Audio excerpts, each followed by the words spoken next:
உலகத் தமிழர்களின் உயிர்நாதம் உண்மை தமிழ் தொலைக்காட்சி. வணக்கம். உண்மை தமிழ் தொலைக்காட்சியின் பிரதான செய்திகள் வாசிப்பவர் பாரதி மயில் வாகனம். முதலில் தலைப்புச் செய்திகள்.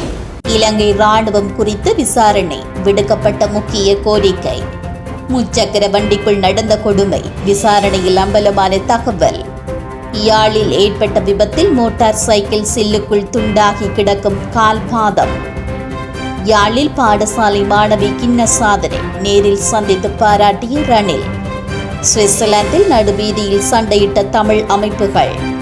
இந்தியாவில் குரங்கம்மை தொற்று அறிகுறியோடு ஒருவர் அடையாளம். தலையில் சிசிடிவி கேமராவுடன் சுற்றும் இளம்பெண், வியந்து பார்க்கும் மக்கள். இனி விரிவான செய்திகள். இலங்கை ராணுவத்தின் நடவடிக்கைகள் குறித்து விசாரணை நடத்த ஐநாவிடம் சுவிட்சர்லாந்து கோரிக்கை விடுத்துள்ளது. இலங்கையில் போதைப்பொருள் ஒழிப்பு நடவடிக்கையின் போது ராணுவத்தினர் மேற்கொள்ளும் தன்னிச்சையான கைதுகள், துஷ்பிரயோகங்கள் மற்றும் சித்திரவதைகளுக்கான ஆதாரங்கள் குறித்து விசாரணை நடத்தப்பட வேண்டும் என்று சுவிட்சர்லாந்து ஐநாவிடம் கோரிக்கை விடுத்துள்ளது. ஜெனீவாவில் நடந்த ஐநா மனித உரிமைகள் பேரவையில் பொறுப்பாளிகள் மீது வழக்கு தொடரப்பட வேண்டும் என்று சுவிட்சர்லாந்து நேற்று அழைப்பு விடுத்தது.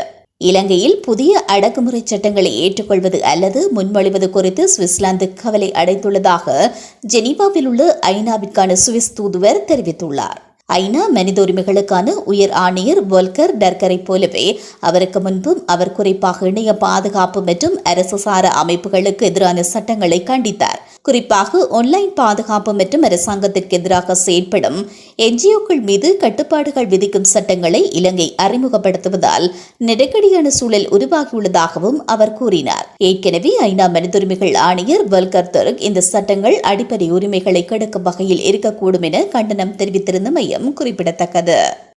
முச்சக்கர வண்டியிலிருந்து சிசுவின் சடலம் ஒன்று மீட்கப்பட்டதாக போலீசார் தெரிவித்துள்ளனர். அக்கரப்பத்தினை போலீஸ் பிரிவுக்குட்பட்ட ஹென்போல் தோட்டத்தின் டிஎல் பிரிவில் உள்ள தொடர் வீட்டு குடியிருப்புகளுக்கு அருகில் நிறுத்தி வைக்கப்பட்டிருந்த முச்சக்கர வண்டியிலிருந்து நேற்று இரவு இந்த சிசு மீட்கப்பட்டதாக போலீசார் கூறுகின்றனர். குறித்து முச்சக்கர வண்டியில் துர்நாற்றம் வீசியதால் முச்சக்கர வண்டி சாரதியின் தாய் முச்சக்கர வண்டியை சோதனையிட்ட போது பின்பகுதியில் இருந்து சிசுவின் சடலம் கண்டுபிடிக்கப்பட்டுள்ளது. கருப்பு நிற பொலித்தீன் உரையில் போடப்பட்டு சிவப்பு நிற துணியொன்றில் சுற்றி மறைக்கப்பட்ட நிலையில் இருந்த சிசுவின் சடலத்தை கண்டு அக்கரப்பத்தனை போலீசாருக்கு அறிவிக்கப்பட்டுள்ளது. இதனையடுத்து சம்பவ இடத்திற்கு வந்து போலீசார் சிசுவின் சடலத்தை மீட்டனர். எனினும் சிசு தொடர்பிலான மேலதிக தகவல்கள் எதுவும் தெரியவரவில்லை என்று போலீசார் கூறுகின்றனர். இந்த சம்பவம் தொடர்பில் 28 வயதுடைய முச்சக்கர வண்டி சாரதி சந்தேகத்தின் பேரில் கைது செய்யப்பட்டு விசாரணைக்கு உட்படுத்தப்பட்டுள்ளார். நுவரெலியா மாவட்ட நீதிமன்ற நீதிவான் பார்வையிட்டதன் பின்னர் விசாரணைகள் மேற்கொள்ளப்பட்டு சிசுவின் சடலம் இன்று செவ்வாய்க்கிழமை நுவரெலியா மாவட்ட பொது வைத்தியசாலைக்கு கொண்டு செல்லப்பட்டமை குறிப்பிடத்தக்கது. இந்த சம்பவம் தொடர்பில் போலீசார் மேலதிக விசாரணைகளை முன்னெடுத்துள்ளனர். யாழ்ப்பாணத்தில் இடம்பெற்ற மோட்டார் சைக்கிள் விபத்தில் ஒருவரது கால்பாதம் துண்டாடப்பட்டுள்ளது. யாழ்ப்பாணம் காங்கேசந்துறை வீதியில் சுண்ணாகம் பகுதியில் இன்று செவ்வாய்க்கிழமை இடம்பெற்ற மோட்டார் சைக்கிள் விபத்தில் மோட்டார் சைக்கிளில் வந்தவரின் கால் மோட்டார் சைக்கிளின் செயினுக்குள் அகப்பட்டு பாதம் துண்டாடப்பட்டுள்ளது. இந்த விபத்தினை அடுத்து காயப்பட்டவரை அந்த இடத்தில் இருந்தவர்கள் மீட்டு நோயாளர் காப்பு வண்டியில் யாழ் போதனா வைத்தியசாலைக்கு அனுப்பி வைத்ததுடன் துண்டாடப்பட்ட பாதத்தினையும் மீட்டு நோயாளர் காப்பு வண்டியில் அனுப்பி வைத்துள்ளனர். இந்த விபத்து சம்பவம் தொடர்பில் போலீசார் மேலதிக விசாரணைகளை மேற்கொண்டுள்ளனர். யாழ்ப்பாணம் சாவகச்சேரி இந்து கல்லூரியில் காப்போத்தா சாதாரண தரம் பயிலும் மாணவியான மாதங்கி கனகசுந்தரம் கின்னஸ் உலக சாதனை புத்தகத்தில் இடம் பிடித்துள்ளார். குறித்த மாணவியை ரணில் விக்ரமசிங்க நேரடியாக சந்தித்து சாதனை சான்றிதழை பார்வையிட்டு பாராட்டியுள்ளார். வேகமாக அதிக எண்ணிக்கையான பாதனைகளை அடுக்குதல் எனும் தலைப்பின் கீழான போட்டியிலேயே இந்த சாதனையை குறித்த மாணவி படைத்துள்ளார். சுவிட்சர்லாந்து தமிழ் அமைப்புகளிடையே நடுவீதியில் ஏற்பட்ட சண்டை காரணமாக அந்த பகுதியில் குழப்பமான சூழ்நிலை ஏற்பட்டுள்ளது. இந்த சம்பவம் நேற்று இடம்பெற்றுள்ளது. தமிழ் அமைப்புகளிடையே நடக்க இருந்த கூட்டம் தொடர்பாக ஏற்பட்ட குழப்பத்தின் காரணமாகவே இந்த சண்டை ஏற்பட்டுள்ளது. இந்த சம்பவம் அந்த பகுதியில் வசிக்கும் தமிழர்களிடையே பேசுபொருளாக மாறியுள்ளமை குறிப்பிடத்தக்கது.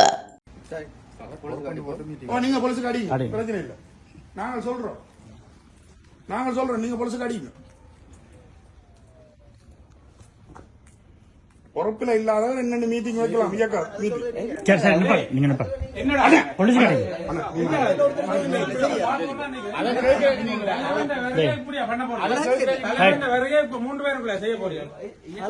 இது வந்து இப்ப நீங்க எல்லாம் இதுதான் இப்ப ஒருங்கிணைங்க Tamil ஒருங்கிணை Sorry. Polisi kadiingo. Polisi kadiingo. Rules to Polizeian. Rules to Polizeian.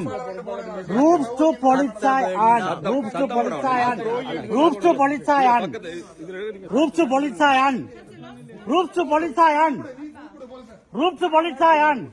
Was machst du? Gewalt. Was machst du? Gewaltige Sitzung, oder was? Was? இந்தியாவில் ஒருவருக்கு குரங்கம்மை அறிகுறி இருப்பது கண்டறியப்பட்டுள்ளதால் இலங்கையில் இது குறித்து விழிப்புடன் இருப்பது அவசியம் என வலியுறுத்தப்பட்டுள்ளது. ஆப்பிரிக்க நாடுகளில் குரங்கம்மை நோய் பரவி வருகிறது. ஏராளமானவர்கள் இந்த நோயால் பாதிக்கப்பட்டுள்ளனர். இதில் 500க்கும் மேற்பட்டோர் உயிரிழந்துள்ளனர். இதனால் சுகாதார அவசர நிலையை உலக சுகாதார நிறுவனம் அறிவித்துள்ளது. இந்த நிலையில் இந்தியாவில் வெளிநாட்டில் இருந்து வந்த நபர் ஒருவருக்கு குரங்கம்மை அறிகுறி இருந்ததால் தனிமைப்படுத்தப்பட்டுள்ளார். அவருக்கு எந்த வகையான குரங்கம்மை தொற்று ஏற்பட்டுள்ளது என்பது தெளிவுபடுத்தவில்லை. இந்த நிலையில் நாட்டில் குரங்கம்மை குறித்து கண்காணிப்புக்கான நடவடிக்கைகளை அமைச்சகம் அதிகரித்துள்ளது. இளம்பெண்ணின் தந்தையொருவர் தனது மகளின் பாதுகாப்பிற்காக சிசிடிவி கேமராவை மகளின் தலையில் பொருத்தியுள்ளமை பெரும் அதிர்ச்சியை ஏற்படுத்தியுள்ளது. பாகிஸ்தானில் இளம்பெண் ஒருவர் தனது தலையில் சிசிடிவி கேமராவுடன் உலாவரும் காட்சிகள் அனைவரையும் வியக்க வைத்துள்ளது. தனக்கு எந்த விதத்திலும் ஆபத்து நெருங்கிவிடக்கூடாது என்பதற்காகவே தனது தந்தை இந்த செயலில் இறங்கியதாக குறித்த பெண் கூறியுள்ளார். அதுவும் 24/7 என்ற ரீதியில் அந்த பெண்ணின் தலையிலேயே 360 டிகிரி கோணத்தில் படம் பிடிக்கும் இந்த சிசிடிவியை அவர் பொருத்தியுள்ளார். குறித்த பெண்ணும் எந்த ஒரு சலனமும் இன்றி சிசிடிவியை தலையில் பொருத்தியே உலா வருகிறார். அது மட்டுமன்றி தனது தந்தை எது செய்தாலும் அதை முழு மனதுடன் ஏற்பேன் என்றும் குறித்த இளம்பெண் தெரிவித்துள்ளார். மீண்டும் தலைப்புச் செய்திகள். இலங்கை ராணுவம் குறித்து விசாரணை, விடுக்கப்பட்ட முக்கிய கோரிக்கை. முச்சக்கர வண்டிக்குள் நடந்த கொடுமை, விசாரணையில் அம்பலமான தகவல். யாழில் ஏற்பட்ட விபத்தில் மோட்டார் சைக்கிள் சில்லுக்குள் துண்டாகி கிடக்கும் கால் பாதம். யாழில் பாடசாலை மாணவி கிண்ண சாதனை, நேரில் சந்தித்து பாராட்டிய ரணில். சுவிட்சர்லாந்தில் நடுவீதியில் சண்டையிட்ட தமிழ் அமைப்புகள். இந்தியாவில் குரங்கம்மை தொற்று அறிகுறியோடு ஒருவர் அடையாளம். தலையில் சிசிடிவி கேமராவுடன் சுற்றும் இளம்பெண், வியந்து பார்க்கும் மக்கள். இத்துடன் இந்த செய்திகள் நிறைவடைகின்றன. மேலதிக செய்திகளை தெரிந்து கொள்ள உண்மை தமிழ் தொலைக்காட்சியோடு இணைந்திருங்கள். வணக்கம். உலகத் தமிழர்களின் உயிர்நாதம் உண்மை தமிழ் தொலைக்காட்சி.